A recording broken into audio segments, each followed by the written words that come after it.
goods purchased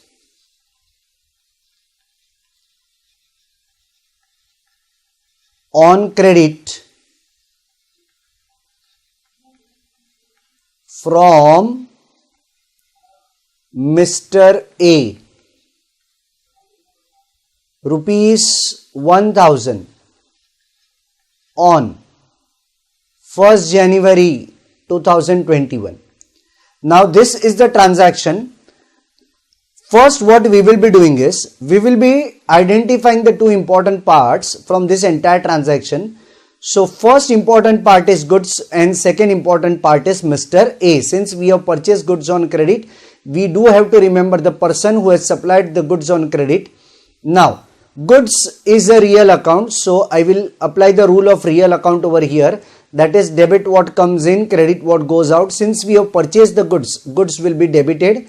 So goods is a real account, we have to debit goods, and A is the giver of the goods. So A is a personal account. We will apply the rule of personal account over here. Debit the receiver, credit the giver. So we will give a credit effect to Mr. A. Alright. Now from this, what I need to do is, I need to pass a journal entry for the same. So what I will be doing is, I will be passing a journal entry on 1st January. So what I will be doing is, I will be passing a journal entry on 1st January 2021. Now, what journal entry do I pass? Since I have purchased the goods, I will be recording this as purchases account debit. Purchases account debit to Mr. A account. To Mr. A account. And I will write the amount over here, 1000 on the debit as well as credit. Alright. Now, from this particular entry, what am I supposed to do is, I am supposed to prepare ledger accounts. So, which two accounts are involved? One is purchase account and the second is Mr. A account. So, I will show you exactly how to prepare the ledger account, that is for purchases and Mr. A, and likewise, there can be n number of ledger accounts which we can prepare.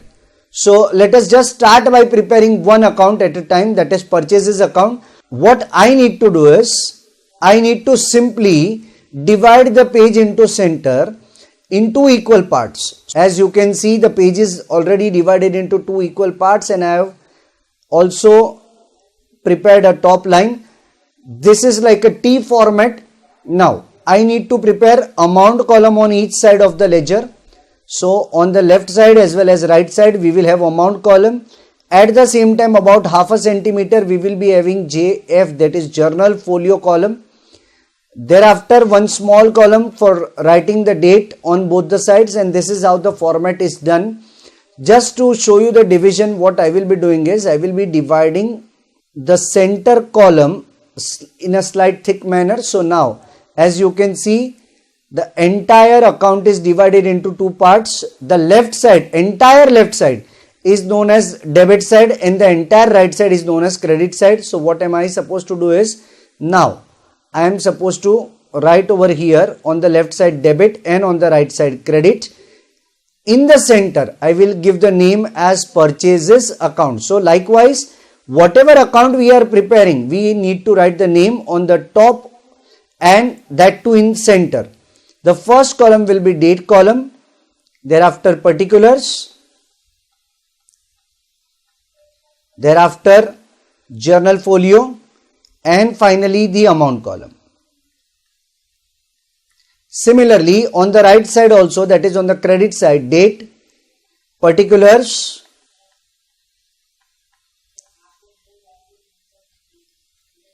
journal folio, and amount in rupees. Journal folio, amount in rupees.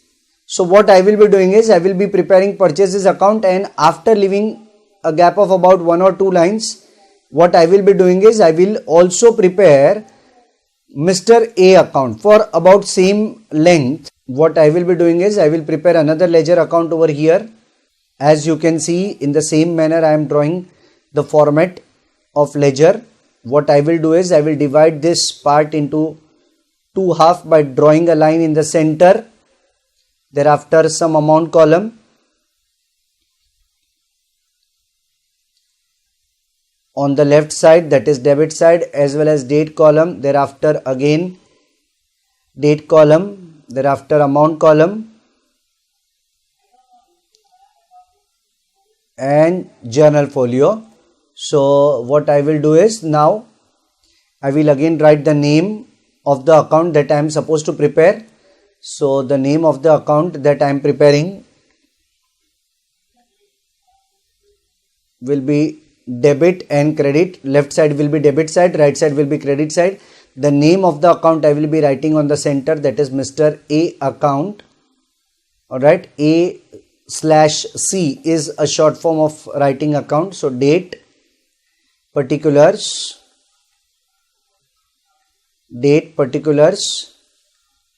journal folio, amount in rupees, date, particulars,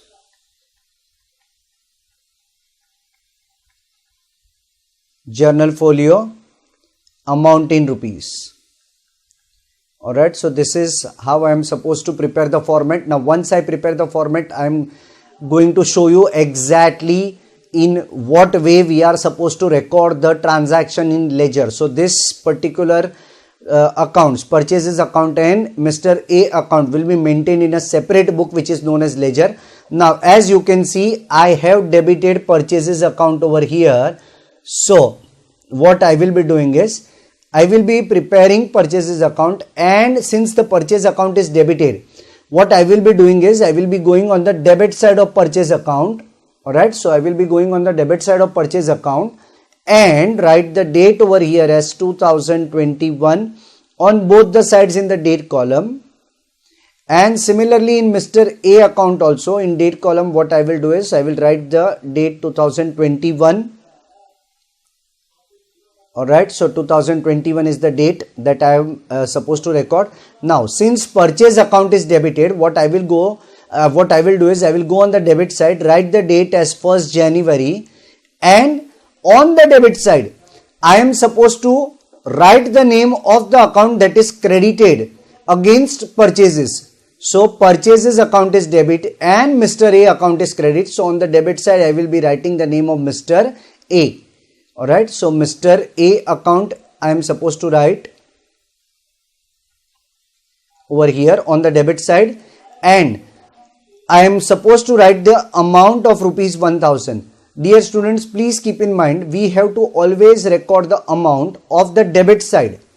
Alright, the account that we are supposed to prepare, the amount should also match with the same. Now on the debit side I wrote the name of Mr. A, and similarly while I prepare the account of Mr. A, Mr. A's account is credited over here. So on the credit side of Mr. A's account, what I will do is, I will go to the credit side, write 11, and if I am supposed to record anything on the credit side, I will be recording it as buy.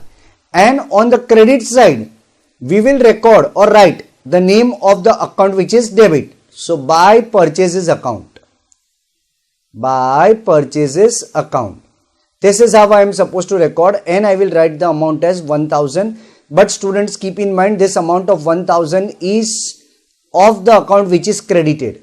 So likewise I will record the amount of the account which is credited. Now both the things have been recorded. Likewise, so on and so forth, whenever the transaction takes place, we will record either on the debit side or on the credit side. And now it's time to close these accounts. Learn this procedure very well. How to close these accounts? Let us say we begin with purchase account first. Alright. Now what am I supposed to do is, I am supposed to take the total of the side which is having more amount. So over here debit side is having more amount. So I am supposed to start with the debit side. So I take the total over here on the debit side, which is 1000. I mark it by drawing two parallel lines, one below another, and the total will be now transferred to the another side, that is credit side, and I will be balancing both the sides by simply putting the difference in a circle. 1000 rupees I am putting it in the circle, and it will be recorded on the last day of the month, that is on 31st January.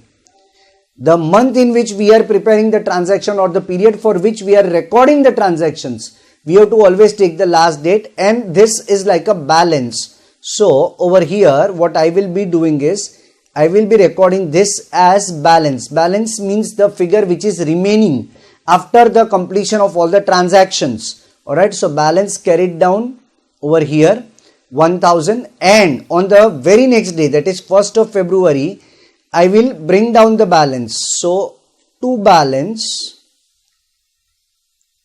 brought down, this is 1000.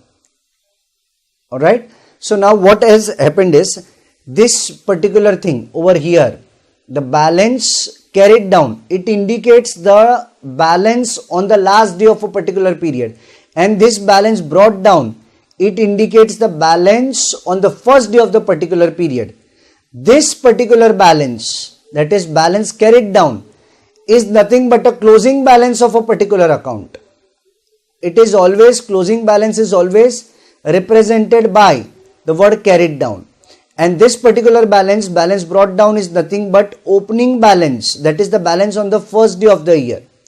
Alright, so this indicates us, this shows us the closing balance of a particular period, and then same thing will become the opening balance. It is common sense, students, that if yesterday night I had 1000 rupees in my pocket or in my wallet, the same 1000 rupees will become the opening balance today morning. So whatever is left in yesterday's night in my wallet will now automatically be there in the next day morning. So whatever is the closing balance will automatically become the opening balance of the next day or the next period. Likewise, if I am supposed to close the account of Mr. A, what am I supposed to do is I am supposed to take the total of the credit side first. Alright, I am supposed to take the total of the credit side first, that is 1000, because the credit side is having more total, and that same total I am writing on the debit side, and to balance both these sides I will be finding the difference, and this difference is supposed to be recorded on the last day of the year, that is 31st January. This will be recorded as to balance carried down. So before I teach or before I move further, I would just like to inform you all or tell you all, if I am supposed to write anything on the debit side, it should begin with the word to, and if I am supposed to write anything on the credit side, it should begin with the word by. So anything on the debit side should have a prefix to, and on the credit side it should have a prefix by. Likewise, if I am supposed to now close this account on the debit side, this is the closing balance of Mr. A. And on the next day, that is on 1st February, this will be recorded as an opening balance. So over here, it will be by balance brought down. That is the balance on the first day of the following period. Alright. Now, one more important point that I would like to explain over here is nothing but if in a particular ledger account, I repeat, if in a particular ledger account, the debit side total is more. If in a particular ledger account, if the debit side total is more than the credit side total, then the balance that I am supposed to get over here will be known as debit balance. So in simple language, what is a debit balance? Debit balance means nothing but the debit side total is more or greater than the credit side total. And if suppose in a particular account, credit side total is more or greater than the debit side total, then I am supposed to get a balance over here, and this balance is known as credit balance. So what is credit balance? Credit balance means the credit side is having a greater amount than the debit side balance, and so on. So whenever the debit side amount is more than the credit side, we will be terming it as debit balance, and whenever the credit side total is more than the debit side, we will be calling it as credit balance. Mind you, dear students, even though it is on the credit side, this is just a closing balance which automatically will become opening balance, and this opening balance is nothing but 1000 to be recorded on the debit side, and therefore it is also called as debit balance, opening debit balance. So balance on the first day is represented by balance brought down, and balance on the last day is represented by balance carried down. Likewise, in this particular account the credit side total is more, even though it is over here on the debit side, on the very next day it is recorded on the debit side and this becomes opening credit balance.